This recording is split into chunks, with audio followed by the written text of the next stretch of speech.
Mateo 22, del 41 al 46. Y bueno, sigo con una versión internacional.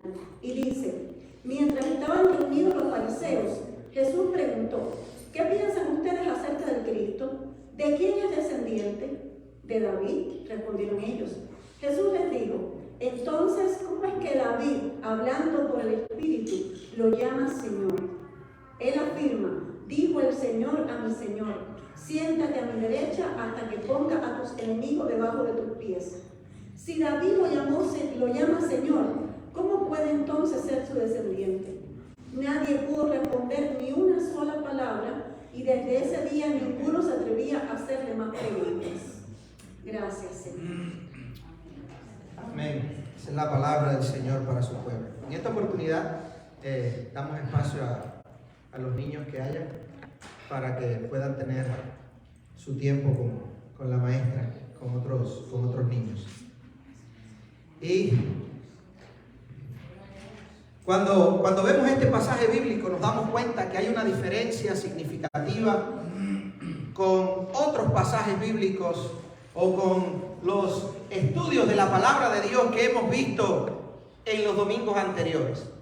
Si usted recuerda, los domingos anteriores estuvimos lidiando con la realidad de que Jesús era quien recibía gente haciéndole preguntas. Es decir, la iniciativa venía de los fariseos y de los saduceos. Recuerden que estos eran dos grupos, como dos partidos religiosos de aquel tiempo. En los tiempos de Jesús, en la religión judía, existían estos dos partidos fundamentales, partidos no necesariamente políticos, aunque en el pueblo de Israel y en la religión judía todo estaba mezclado: política, sociedad, economía, todo estaba relacionado. Así que eran como estos dos partidos que estaban constantemente en tensión entre ellos, pero ninguno de ellos estaba realmente contento con su Mesías, con Jesús.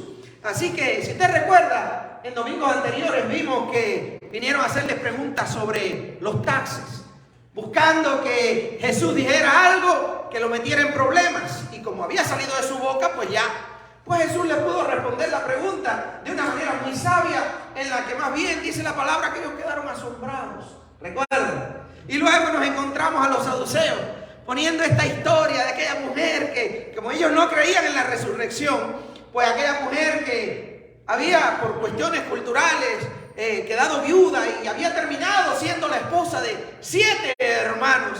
Y la pregunta era: bueno, ¿de quién va a ser esposa cuando ocurra esa resurrección de la que tú hablas, verdad? Y Jesús también le respondió. ¿Recuerdan? El domingo pasado estuvimos hablando de eso, de que Jesús le dijo: no, en el cielo las prioridades serán diferentes, la vida será diferente, las necesidades serán diferentes y seremos más bien como los ángeles, que ni se casan ni se dan en casamiento. Así que eso, el matrimonio no va a ser necesariamente el centro de la existencia en nuestra eternidad.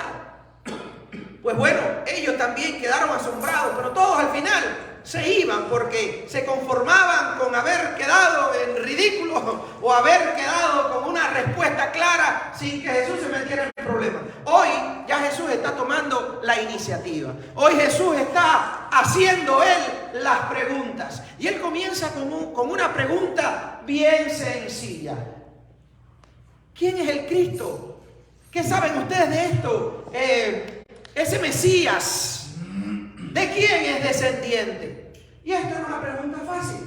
Era como el ABC de la creencia judía. Desde niño se aprendían de que el pueblo de Israel nació con Abraham y que el rey David era lo máximo en cuanto a líder político. Y por supuesto, cualquier muchacho, cualquier jovencito o niño incluso sabía que el Cristo, que el Mesías que había de venir, era descendiente de la tribu de Judá y descendiente directo del rey David.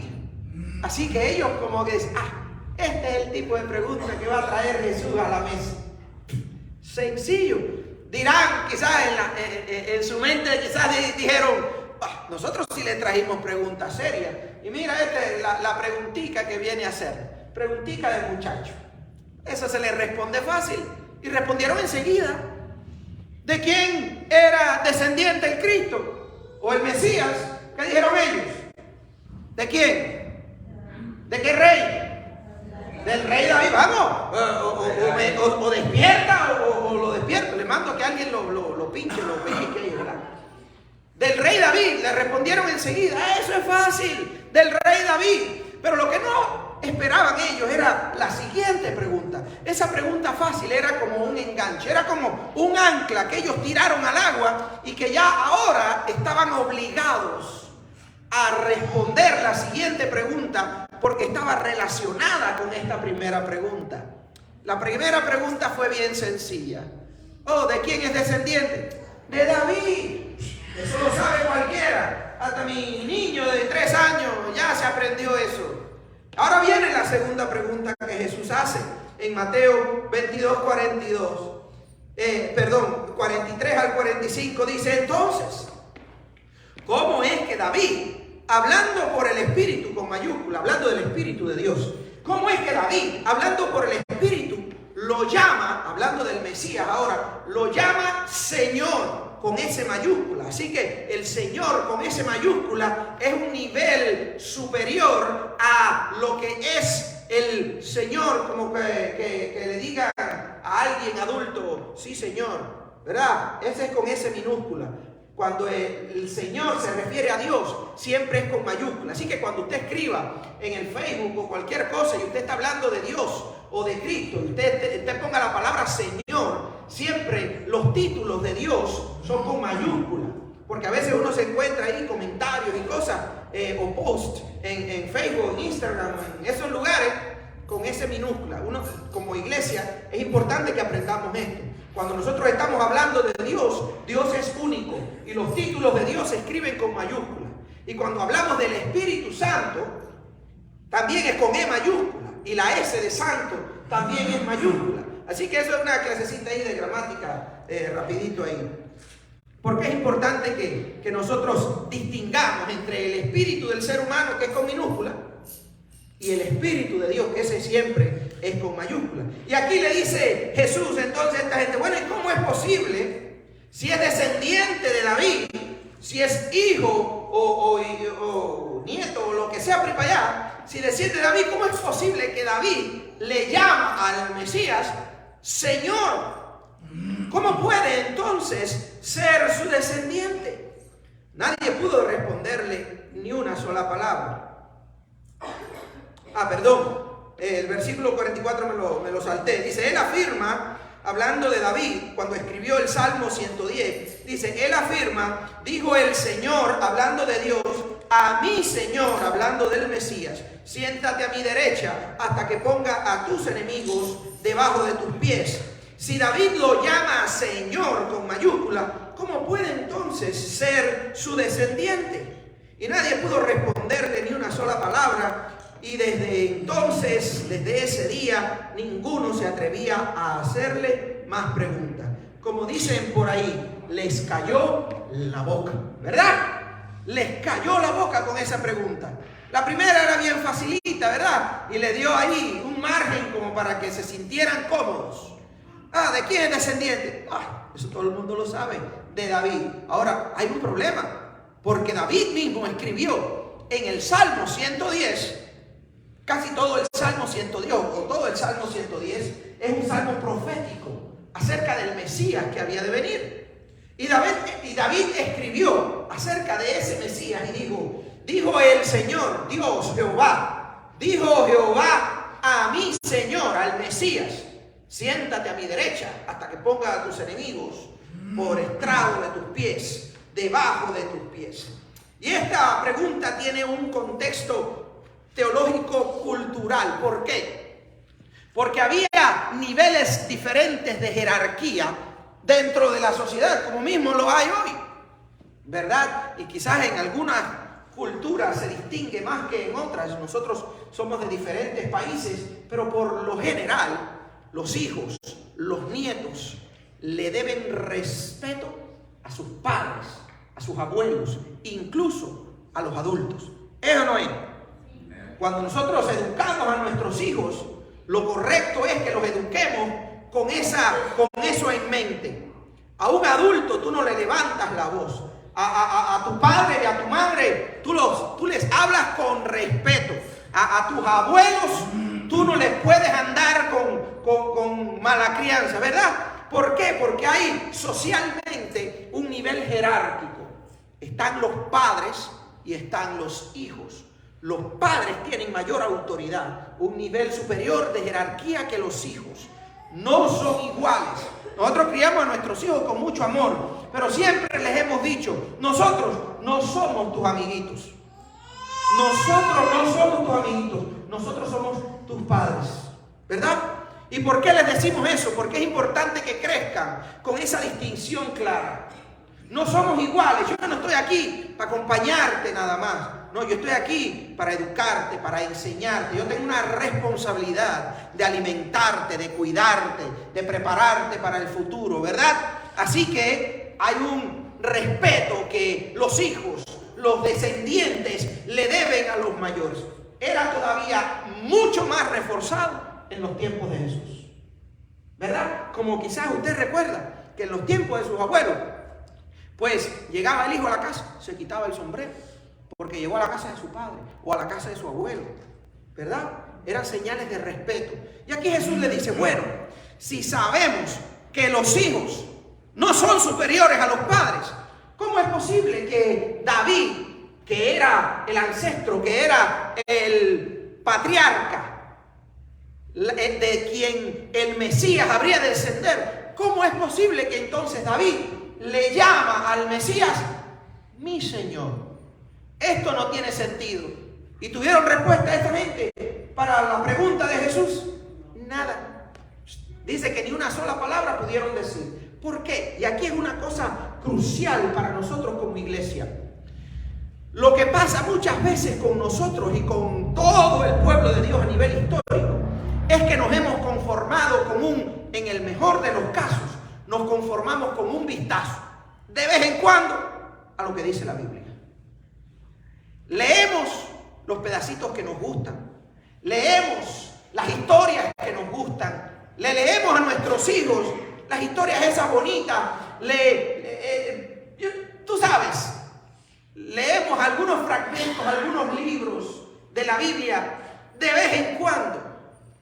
Tristemente, es un porciento muy pequeño de los cristianos que leen la Biblia. Creo, si mal no recuerdo, es como un 8%. ¿Quieren saber cuál es el porciento de los cristianos que estudian la Biblia? 2%. Y a veces nos preguntamos, ay, ¿por qué yo nunca había escuchado esa historia? Porque nunca la leíste. Ay, pero eso lo dice la Biblia. Sí lo dice la Biblia, pero nunca lo leíste, porque nunca le dedicaste tiempo a la lectura y mucho menos al estudio de la palabra de Dios. ¿Qué pasaba con toda esta gente en los tiempos de Jesús?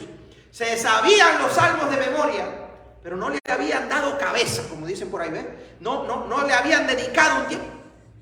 Eso se nota que David le dice Señor a su descendiente. ¿Cómo es posible? Eso es antiético, al contrario. El Mesías debía decirle Señor a David. Sin embargo, es lo contrario. Por ejemplo, pudiéramos decir, pero es que el Mesías era rey. David también fue rey. Y la cuestión ahora, bueno, ¿qué hay por encima del rey, especialmente en aquellos tiempos? ¿Qué autoridad había por encima del rey? Dios. Entonces, si David le dice al Mesías, mi Señor, ¿qué se deduce de ahí? Algo que ellos no querían decir, no querían atreverse a ni siquiera pensar de que Dios mismo fuera su Mesías. Entonces, tiene sentido. Si ese Mesías es Dios, que ya nosotros sabemos que es Dios encarnado y que ellos a modo de profecía también lo habían recibido cuando se predicó de que le pondrán por nombre Emanuel, que significa Dios con nosotros, se suponía que al menos había algún algún argumento bíblico para pensar que el Mesías no era un ser humano común y corriente, que algo de divino tenía que tener. ¿Por qué? Porque es Dios con nosotros. Pero aquí nos encontramos a que David, siendo rey, le dice al Mesías, mi Señor. Y eso es algo que tú y yo necesitamos estudiar un poquito hoy. ¿Por qué? Porque eso que el Salmo 110 había profetizado vino y se cumplió precisamente en los tiempos de Jesús. ¿Qué pasó con Cristo después que nació, creció y desarrolló su ministerio? ¿Qué pasó? ¿Lo llevaron a dónde? Dígalo. Le estoy chilling con ustedes aquí. Le estoy diciendo la respuesta. ¿Qué pasó con Jesús después de su ministerio? Lo llevaron a la cruz. Lo crucificaron. ¿Y qué pasó? ¿Se bajó de la cruz? No. Murió, fue sepultado. ¿Qué pasó el tercer día? Resucitó, se levantó. Por eso adoramos a un Cristo vivo. Aleluya, bendito sea el Señor. ¿Por cuánto tiempo estuvo después de resucitado con sus discípulos enseñándoles cosas nuevas? 40 días. Alguien ha estado aquí, ¿verdad? 40 días estuvo con sus discípulos. Y después, ¿qué hizo? ¡Pum! Dígalo alto. Ascendió, ¿verdad? Ascendió al cielo. ¿Y qué dice la palabra de Dios al respecto? Que se sentó ¿dónde? A la derecha del Padre, a la derecha de Dios, tal y como lo profetizaba el Salmo 110. Bueno, después que Jesús ascendió, ¿qué hizo con los que se quedaron abajo 10 días más tarde después de haber ascendido? ¿Vino el qué? ¿Cómo? ¿El derramamiento de quién? Del Espíritu Santo. ¿Verdad? Hay que conocer esa historia, es importante. Dice que Jesús envió el Espíritu Santo sobre sus discípulos, sus seguidores, que estaban orando ¿dónde? En el aposento alto. Ya me están entendiendo la señal, porque parece que no se lo saben, pero como que les llega cuando me muevo, ¿verdad? ¿Y qué pasó ese día? Pudieron predicarle en diferentes idiomas a todos los que habían ido a aquel festival de Pentecostés al pueblo de Israel. Les predicaron ¿qué cosa? El mensaje de salvación. La historia de Cristo se la hizo Pedro. Y todo el mundo de diferentes idiomas pudo entender a Pedro. Eso fue un día milagroso. Y lo interesante de este grupo es que no se asombró y ya, sino que quisieron dar el siguiente paso. Yo los voy a invitar a ir allí a Hechos capítulo 2. Y les voy a leer a partir del versículo 32 al 38. Pero es uno de esos textos bíblicos que merece la pena, mira, subrayarlo. Uno de esos textos bíblicos que merece la pena recordarlo. Dice, Pedro predicándole ahí a todas esas personas que venían de todas partes del mundo a celebrar el tiempo de Pentecostés, que era una de las fiestas judías. ¿Qué es lo que pasa? Dice allí que Pedro, predicando el evangelio, les dice, a este Jesús Dios lo resucitó y de ello todos nosotros somos testigos. Porque cuando Jesús ascendió se dice que habían alrededor de 500 personas allí siendo testigos de que Jesús estaba vivo y que había ascendido al cielo.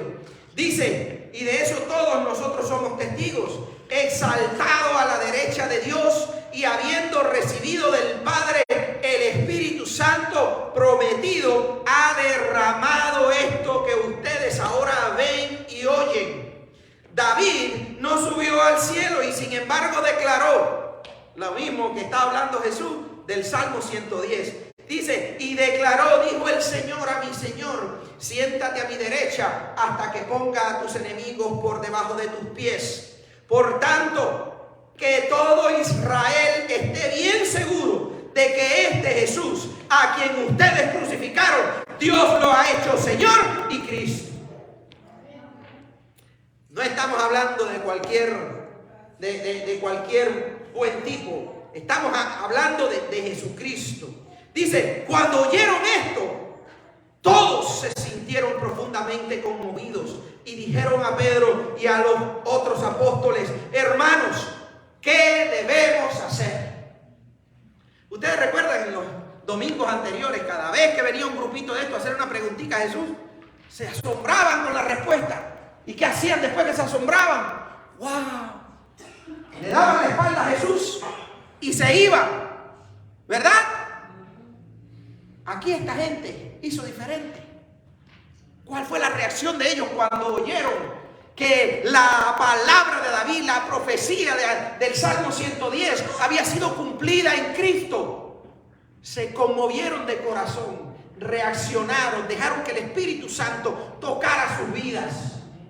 ¿Y qué preguntaron ellos entonces? Una pregunta completamente diferente a la que hacían los fariseos y los saduceos, ¿verdad? Una pregunta de compromiso, una pregunta de rendimiento, una pregunta de disposición a adorar a Dios.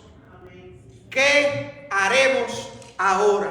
¿Qué debemos hacer? ¿Qué es lo que me falta? Yo quiero más de ese Cristo. Yo quiero algo nuevo en mi vida. Yo estoy listo para que el Mesías llene y reine en mi vida.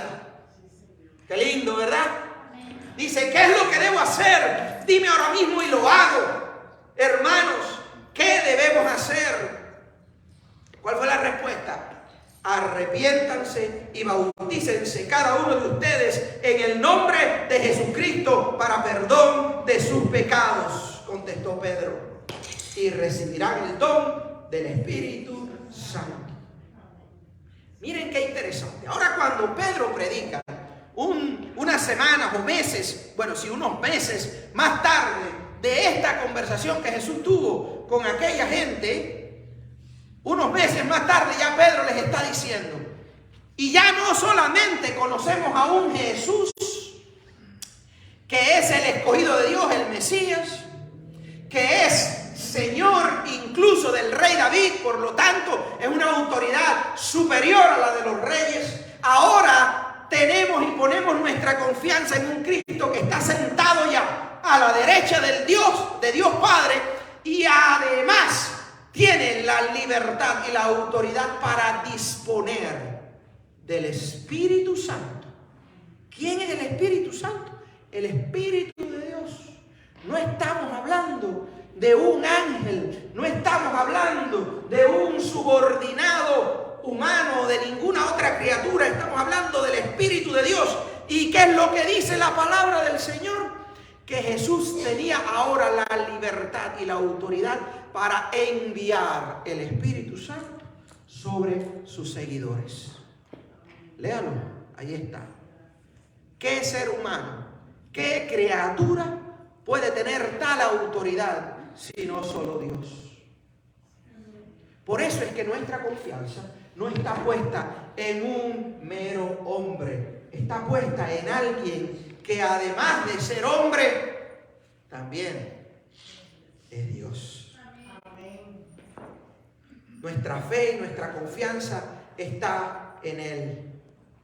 Finalmente, dice esta historia o esta conversación de Jesús con aquella gente en el versículo de Mateo 22:46, nadie pudo responderle ni una sola palabra, y desde ese día ninguno se atrevía a hacerle más preguntas. Estos líderes religiosos se quedaron sin palabras ante aquel estudio bíblico que Jesús hizo, ¿verdad? Lo triste es que no quisieron aprender más. Usted tiene que aprender algo. Si usted se encuentra con alguien que tiene más conocimiento que usted y puede fundamentar ese conocimiento en lo que dice la Biblia, no se conforme con escucharlo una vez. Trate de aprender todo lo que pueda. Tenemos que ser lo suficientemente humildes y deseosos de aprender más para crecer en nuestra fe. Usted sabe, uno de los grandes problemas de la comunidad inmigrante, que nos quedamos al nivel en el que llegamos a este país. Algunos se animan y aprenden el idioma. Otros se quedan ahí y no se esfuerzan un poco más. Algunos se quedan con el tercer grado, otros se animan a esforzarse y a seguir superándose, y al menos el GED lo van a sacar, aunque sea ese 12 grado, lo van a terminar. La comunidad cristiana necesita tener la disposición a la superación. Necesitamos tener esa hambre de aprender, de querer crecer en conocimiento y mucho más en el conocimiento de Dios. Es bien fácil, mire, con el conocimiento secular usted puede hacer más dinero, hace más dinero por lo general, no es algo que no tiene excepciones, pero por lo general, en su inmensa mayoría, quien aprende al menos a comunicarse en inglés gana más dinerito que el que no habla nada de inglés. Por lo general, quien puede presentar un título de que terminó su 12 grado, por lo general gana un poquito más de dinero que el que no tiene ese título. Por lo general, quien va a una universidad, especialmente si va sin deuda, pero de cualquier manera, por lo general, quien tiene una superación, una preparación mayor ya a nivel universitario, inevitablemente va a hacer un poquito más de dinero que el que no lo tiene. Es como los escalones de la vida. Asimismo pasa en cuanto a la fe. Probablemente el conocer más de Dios no nos dé necesariamente mayores riquezas físicas, pero nos va a dar mucha más riqueza espiritual, nos va a dar mucha más paz, nos va a dar mucha más idea concreta de lo que es la voluntad de Dios para esta decisión que tengo que tomar. Me va a dar mucha más libertad en mis movimientos, en mi vida, mucha más flexibilidad. ¿Por qué? Porque yo sé lo que Dios quiere de mí, yo sé lo que dice su palabra, yo sé el propósito que tiene con mi vida, yo conozco al Dios que me ha salvado, yo creo en un Cristo con el cual camino de cerca, lo conozco. Lo conozco. Y ese es el problema de muchas personas, que aprenden algo y ya no se quedan con esa hambre. Y esta gente pues se asombraron. ¡Wow! ¿Cómo sabe Jesús? Y no le siguieron. Hoy vamos a ver rapidito estas dos cositas que son importantes dentro de lo que es la fe cristiana. Porque es importante que usted tenga al menos conocimiento de lo que dice la Biblia al respecto. Jesús es 100% Dios, 100% hombre. ¿Cómo es eso posible, pastor? Si es 100% una cosa, no puede ser 100% la otra. Eso es en el reino humano. Usted no puede ser 100% persona y 100% planta, por ejemplo, o animal. No, aunque hay algunos que... Pero normalmente, desde el punto de vista biológico, no es posible, ¿verdad? Pero nosotros no somos Jesús. Porque Jesús es 100% Dios, porque antes de ser humano, ya era Dios. ¿Verdad? Él mismo lo dijo y lo dice en las profecías, que antes de Jesús haber nacido, ya Él existía. Entonces Jesús no es solamente un ser humano, pero fue un ser humano 100%.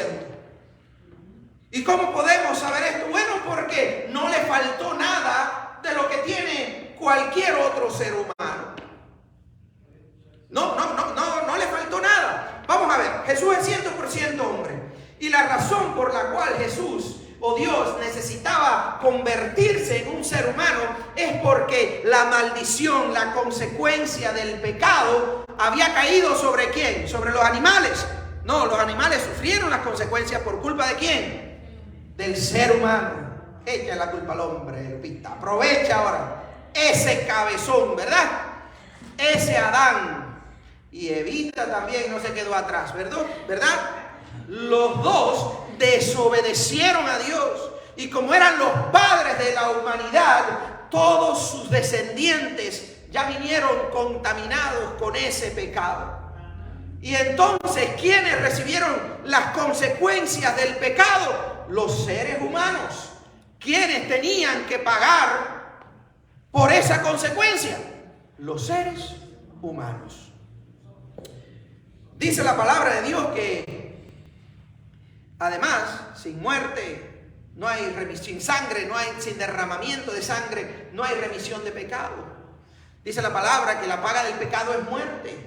¿Por qué? Porque desde el principio Dios le dijo a Adán y Eva: pueden comer de todo árbol, pueden hacer todo lo que quieran en toda esta maravilla que yo he puesto delante de ustedes, esta hermosura de creación. Hagan lo que quieran. Solamente, miren, este arbolito no es bueno para ustedes. Este arbolito no les conviene, porque si comen del fruto de este arbolito, mira, van a morir. Así que mejor se mantienen a la distancia de este arbolito. Está ahí porque es mío, yo lo quiero ahí, pero no es para ustedes, no les conviene. Al ratico, que fue lo que andaban inventando Eva, le prestó atención a Satanás, ¿verdad? Le prestó atención, se creyó el cuento del diablo y sus demonios. ¿Y qué le dijo Satanás? No vas a morir nada. Lo que sabe Dios, que si comes de ese fruto, vas a ser como Dios. Entonces, cuando alguien es como Dios, ya están iguales, ya son de tú a tú. Ya no tienen que someterse. ¿Por qué? Porque son iguales. Y eso es atractivo. Ay, pero si yo como de esa frutica, ya no tengo que hacerle caso a Dios. Ya no tengo que hacerle caso a nadie. Ya puedo hacer lo que yo quiera. Y nadie me puede regañar. Y nadie me puede... Eso es lo que Él quiere, el ser humano. Eso es lo que seguimos deseando. Desde jóvenes, cuando buscamos la independencia, ¿qué es lo que buscamos? Que nadie nos mande. Y la verdad es que siempre va a haber alguien que nos mande, porque somos criaturas sociales y que inevitablemente siempre vamos a tener algún superior y siempre vamos a necesitar unos de otros. Pero ¿qué es lo que pensaron ellos en su inocencia? Pobrecito. Adán y Eva dijeron: bueno, este es el chance de emanciparnos, de independizarnos de Dios, de ser iguales a Dios. ¿Y qué hicieron? En su rebeldía y desobediencia, comieron del fruto que Dios les dijo: no les conviene, si comen de eso se van a morir. ¿Y qué pasó? Cuando se lo comieron, murieron espiritualmente y tuvieron que irse de aquel lugar, porque ese era territorio de Dios para algo que Dios había dispuesto y planificado. Fueron echados del jardín, pero desde entonces tanto ellos como el resto de sus descendientes tenían una vida limitada. Sus días estaban contados. Inevitablemente iban a morir. Y sigue pasando hasta hoy. Estamos fuertes, más o menos. Estamos ahí, al menos echándole ganas, como dicen, ¿verdad? Pero sabemos que aunque hoy nos sentimos al 100, mañana quizás nos toca. Y vamos a morir. Porque dice la palabra, la paga del pecado es ¿qué? Pero ¿qué dice además ese versículo? Más la dádiva, el regalo de Dios es ¿qué cosa? Vida eterna en Cristo Jesús, Señor nuestro. Entonces solamente un ser humano podía pagar las consecuencias del resto de la humanidad. Pero no podía ser cualquier ser humano. Cuando vemos la historia, Dios le dijo al pueblo de Israel: cuando ustedes me traigan una ofrenda, para que al menos haya una relación entre nosotros y yo pueda perdonarlos, los pecados que han cometido hasta ese momento tienen que ser pagados con sangre. Alguien tiene que morir. Y le dijo: para que no muera el ser humano, pues pueden traer determinados animales, pero no cualquier animalito, Me tienen que traer lo mejor de sus animales. Recuerdan la historia que leyeron para la ofrenda, ¿verdad? Que le trajo a Abel a Dios lo mejor de sus ovejas. ¿Por qué? Porque dice la palabra que no podía tener defecto. No podía tener ni siquiera una manchita, aquel ovejito o aquel corderito. No podía tener, tenía que ser blanquito, tenía que ser de 1 año, tenía que ser sano. Y para colmo no podía tener una manchita. Como nos gustan a nosotros los animalitos, ay, tengo una manchita en el ojo, ¿verdad? Que se ven bonitos, y los perritos, eso. Bueno, no, tiene que ser blanquito, blanquito, sin una mancha ni nada, perfecto. ¿Por qué? Porque era lo que Dios quería que ellos entendieran. Solamente perfección y santidad puede cubrir el pecado, la desobediencia y la maldad del ser humano. Tenemos un problema. Todo ser humano nace de dos seres humanos pecadores.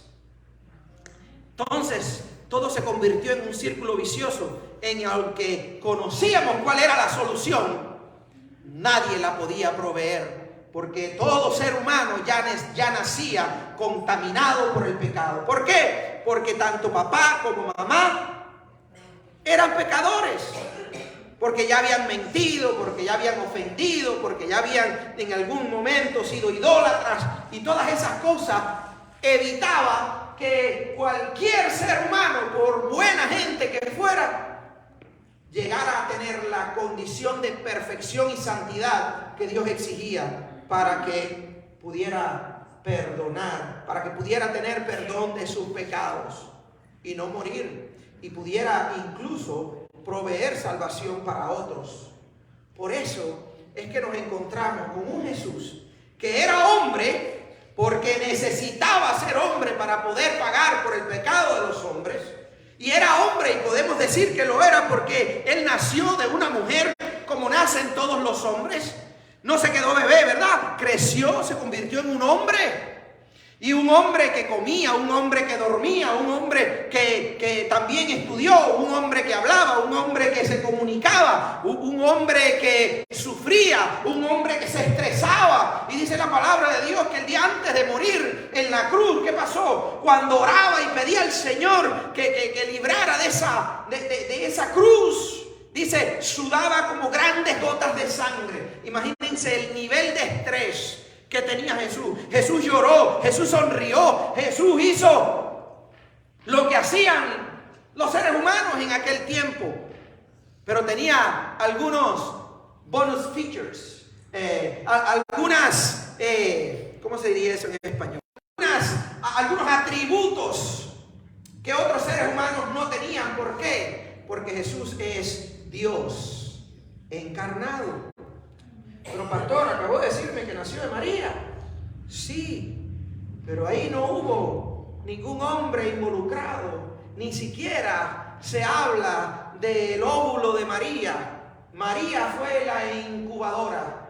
Porque lo que dice la palabra de Dios es que Dios se hizo carne. Y por la obra del Espíritu Santo, María pudo recibir ese embrión divino que es Jesús. Y creció su barriguita, pero cuando se le acercó a la otra barriguita de Elizabeth, que estaba embarazada de Juan el Bautista, ¿qué pasó? ¡Pum! Juan el Bautista saltó, y dice la palabra que fue porque recibió la unción de Cristo que estaba en la barriguita de María. Desde su vientre ya Jesús era Dios. Jesús nació y murió, como muere todo ser humano, pero al tercer día se levantó de entre los muertos para cumplir con todas esas profecías. Entonces sí, Jesús era 100% hombre, pero estos atributos extras que tenía era necesario porque nunca su divinidad se desconectó de su humanidad. Se le llama una doble naturaleza la que Jesús tenía, 100% Dios, 100% hombre. ¿Y cómo sabemos que era Dios? Bueno, entre otras cosas, ya les hablé de la encarnación, y por eso se le dice, se le refería en las profecías como Emmanuel, Dios con nosotros. Ya Dios existía. Se hizo carne en forma de embrión en el vientre de María para que pudiera nacer como cualquier ser humano, pero era Dios encarnado. Dice Juan en el Evangelio de Juan 1:1, en el principio era el verbo se le llamaba, y luego el libro de Apocalipsis lo confirma, el verbo es Jesús, es la palabra hecha acción. Y dice, en el principio era el verbo, hablando de Jesús, y el verbo estaba con Dios, y dice, y el verbo era Dios. Así que no solamente dice eso, dice, y nada fue creado en el principio sin la participación de Él. Entonces Jesús es Dios encarnado. Su concepción fue diferente, no tuvo la participación de ningún hombre. Además, durante su vida y ministerio, Jesús hizo algunas cosas que solamente Dios podía hacer. ¿Cómo qué? Perdonar pecados. La Biblia enseña que solo Dios puede perdonar pecados, porque el que es ofendido por encima de todas las cosas cuando nosotros pecamos es Dios. Dice la Escritura que Dios se ofende aún cuando nosotros ofendemos a otra persona. Dios se lo toma personal. No debiste hacer eso, me dolió. Diría el Señor, ¿no? Poniendo palabras en su boca. Me dolió que hirieras a tu hermano. Me dolió que ofendieras a tu vecina. Me dolió que te aprovecharas de tu esposo. Me dolió que engañaras a tu esposa. Me dolió que hirieras a esa otra persona. Mira tú, Dios se lo toma personal. Cuando ofendemos a cualquier persona, maltratamos a alguien, al final lo hacemos contra Dios. Si Dios es el ofendido, ¿quién es el único que puede perdonar? Ok, me perdonó ya mi esposa o me perdonó mi compañero de trabajo, pero no solamente lo ofendí a él, al final terminé ofendiendo a Dios. Dios tiene que perdonar para que mis pecados sean perdonados. Entonces, dice la palabra que Jesús perdonaba pecados.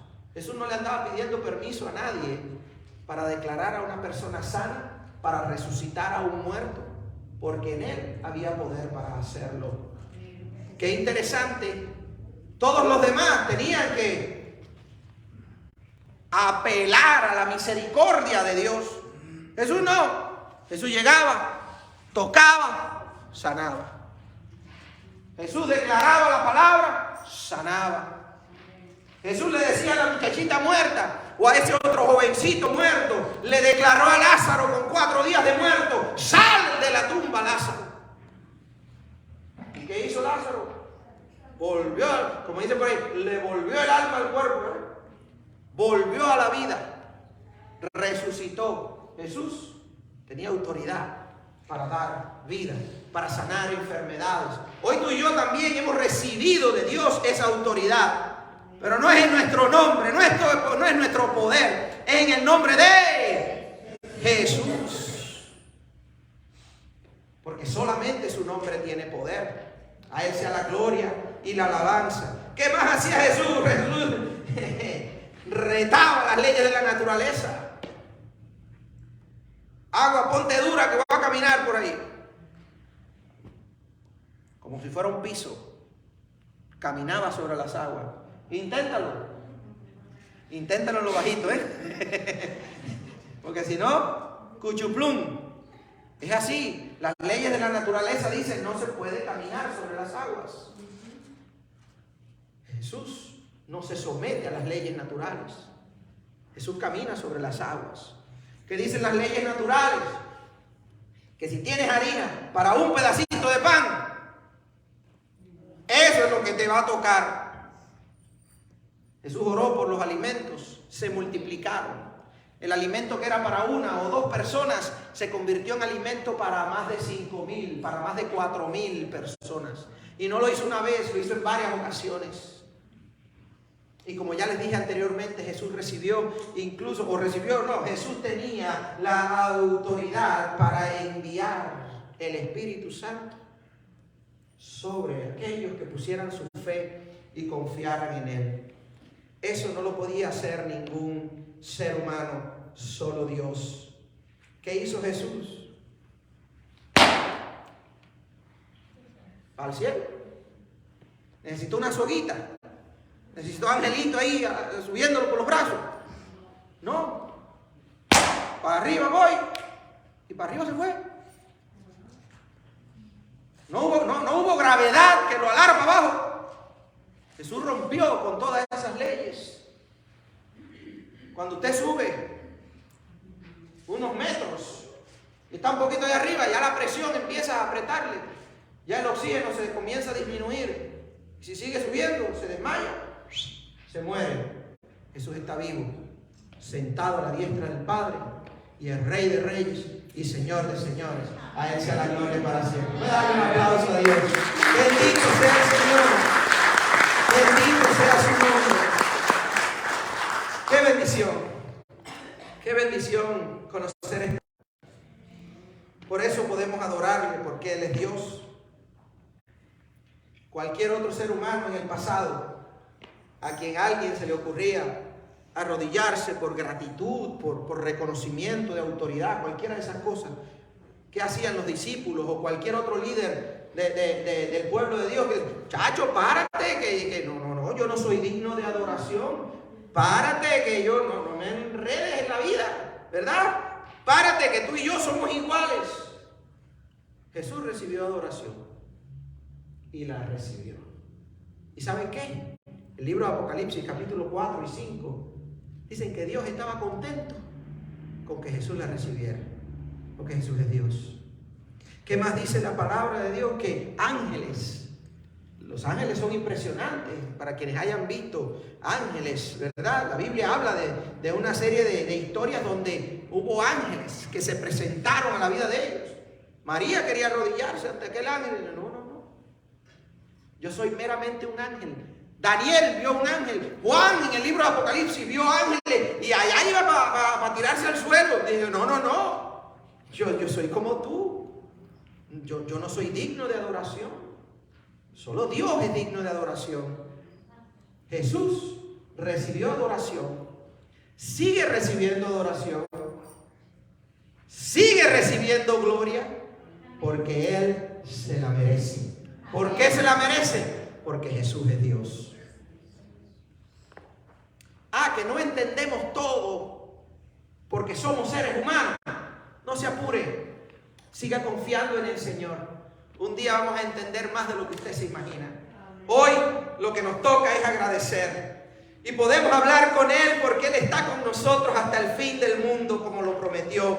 Y podemos confiar en Él porque nadie nos ama como Él nos amó. Y podemos darle gloria y alabanza por siempre y para siempre porque Él la merece. Vamos a ponernos en pie y darle gracias a Dios por su Hijo Jesucristo. Vamos a venir ante su presencia y decir, Señor, te amamos y te damos gracias porque no te rendiste a pesar de nuestras incongruencias, a pesar de nuestra mala forma, de nuestro mal carácter, de nuestras dudas, de nuestra falta de fe, de nuestra maldad en el corazón. Señor, no te rendiste. Seguiste amándonos, Señor. Fuiste hasta aquella cruz y diste tu vida, Señor. Derramaste tu sangre. Sufriste, Señor, lo insufrible por mí. Dile al Señor, sufriste tanto por mí, Señor. Y si alguien no lo sabía, hoy se entera de que es Dios. Y dice, Dios sufrió por mí. Dios estuvo dispuesto a ir a aquella cruz por mí. Ni siquiera ahora que soy cristiano lo merezco. Señor, gracias. Gracias, Señor. Te bendecimos. Te agradecemos. Te damos gloria y adoración. Gracias, Señor Jesús, por todo lo que has hecho, por la gran paciencia que has tenido. En esta hora, Señor, danos más de tu presencia para que no se quede aquí en este día, para que no se nos acabe la batería, para que no se desanime nuestra mente y corazón, para que sigamos con hambre de ti, Señor. Que tu respuesta hoy no solamente nos asombre, que tu mensaje hoy no solamente nos anime, sino que nos deje con esa sensación de que todavía hay más. Hay más en tu arsenal para bendecir a tu pueblo. Hay más en tu presencia que tú has dispuesto para nosotros. Hay más perdón, hay más amor, hay más paciencia, hay más para ti. Si tu corazón ha ofendido a Dios, si en tu desánimo te has apartado de Él, te has distanciado de Él, en esta hora dile: perdóname, Señor, por desconfiar de ti, por apartarme de ti. Perdóname, Señor, por alejarme de tus caminos, por desconectarme de tu pueblo. Perdóname, Señor, por mi falta de motivación a buscarte y hablar contigo, por mi falta de generosidad, por mi falta de confianza en ti. Perdóname, Señor. Renuévame hoy. Restáurame hoy. Perdóname hoy. Señor, escribe mi nombre en el libro de la vida. Lléname de tu Espíritu Santo. Dame más de ti, Señor, porque sé que te sobra. Te queda mucho más de lo que yo puedo desear y recibir en esta vida. Dame más de ti, Señor. Y mira lo que me falta en el resto del camino, en el resto de este día y de mi vida. Ayúdame, Señor, a que mis decisiones te honren, a que yo pueda, Señor, tenerte en cuenta, a que yo pueda vivir de manera que te agrade. Y si en algún momento te falto, te fallo, te hiero, ayúdame a ser lo suficientemente humilde como para volver ante tu presencia, arrepentido y deseando reconciliarme contigo. Te bendigo, Dios, y te damos gracias por tu palabra, en el nombre de Jesucristo. Amén y amén. Dios es bueno, ¿verdad?